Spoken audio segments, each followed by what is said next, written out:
The forest that cries. In a small village called Khe Mo, people whisper about a strange forest nearby.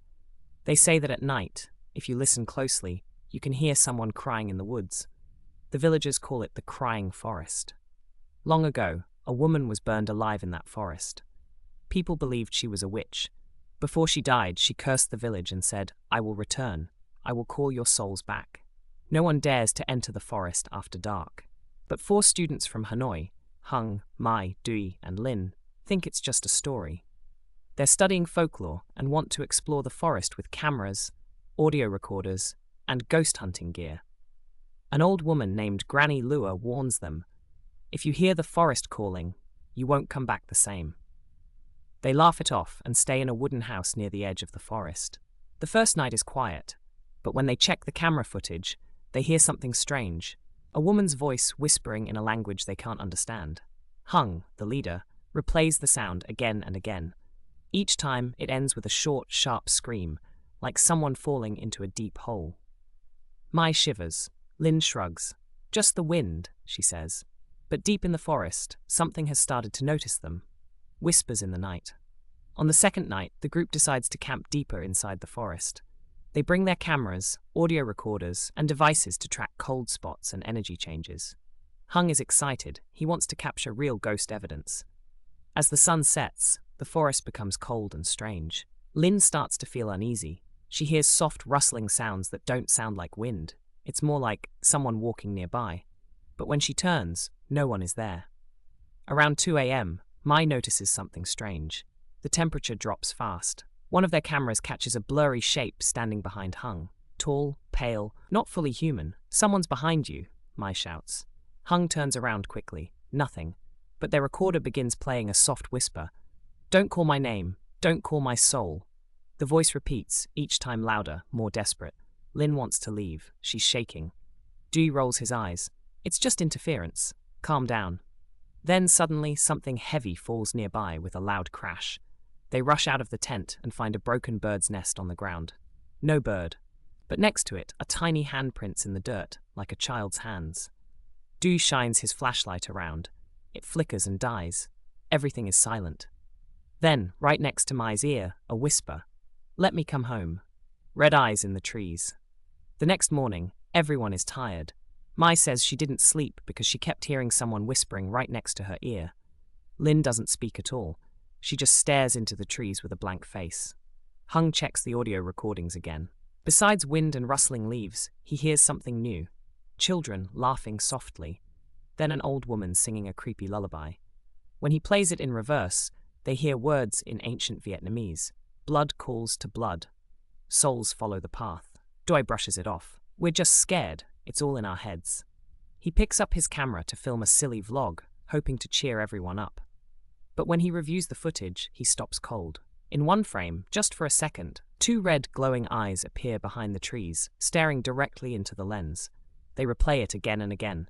Sometimes the face is there, sometimes it's not. The eyes vanish. That night, back at the house near the forest's edge, Lin disappears.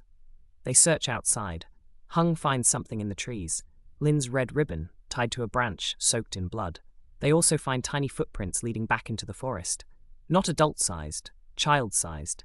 Suddenly, the flashlight flickers again, and for a split second, they all see it. A pale face in the shadows, too long, eyes too big, smiling.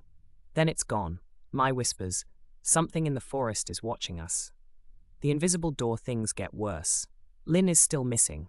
Dee wants to leave and call the police, but Hung refuses. "If we leave now, we'll never understand what's really going on. Lin is still out there, I know it." Mai begs them to stop. She's been having nightmares, dreams of a woman crawling through the dirt with no eyes, her face burned and melting. In the dream, the woman whispers, "They called me, now I call them." They head back into the forest, following the strange childlike footprints. After walking for an hour, Dee stops. "Do you guys see that?" he asks. Standing in the middle of the woods is a door frame. No walls. No house.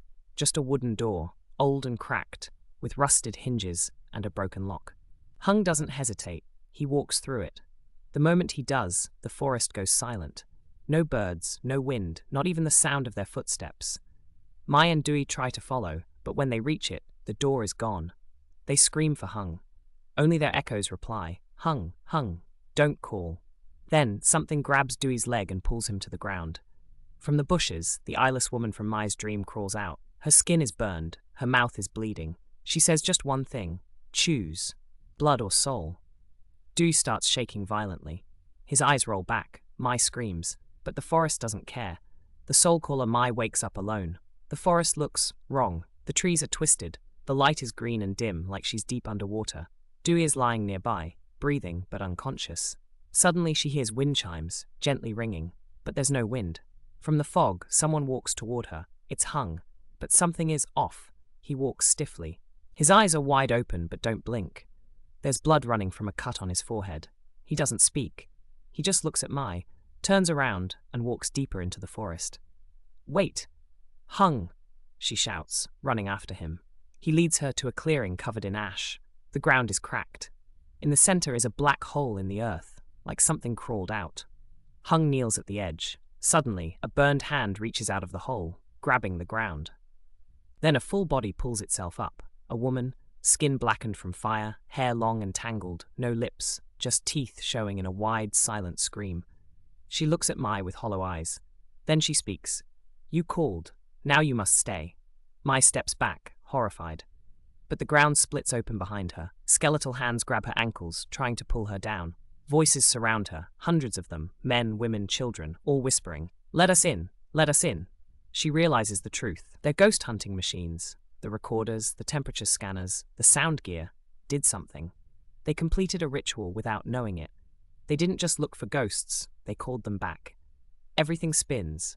Mai screams. When she opens her eyes, she's alone, again. The last one, Mai slowly gets up. The forest looks normal again, sunny, peaceful, birds singing. But something's wrong. She's alone. No Dee, no Hung, no Lin, just silence. She finds the recorder still working. It plays back a soft, cold voice. The last one must stay. The door must always have a keeper. Tears fall from her eyes. She finally understands. She wasn't just part of the ritual. She is the final piece, the keeper of the souls they accidentally set free. From the shadows, Lin appears, but her eyes are all black. Her skin is pale as paper. She speaks in another voice, the voice of the burned woman. You opened the door. Now you hold it closed. Lin places something in Mai's hand. A dirty, broken doll, its eyes burned out. It smells like smoke and ash. Suddenly, the trees shake. The sky darkens. The wind begins to howl with hundreds of whispers. Mai screams, and then silence. The next day, a group of tourists walk near the edge of the forest. One of them looks through his camera and frowns. Hey, do you see that girl over there? In the distance, standing perfectly still under an old tree, is a girl in a white dress. Her face can't be seen. Her hair hangs low. She doesn't move. They blink. She's gone. But that night, when they play back the footage, they hear a voice. Call me again. I'm still listening.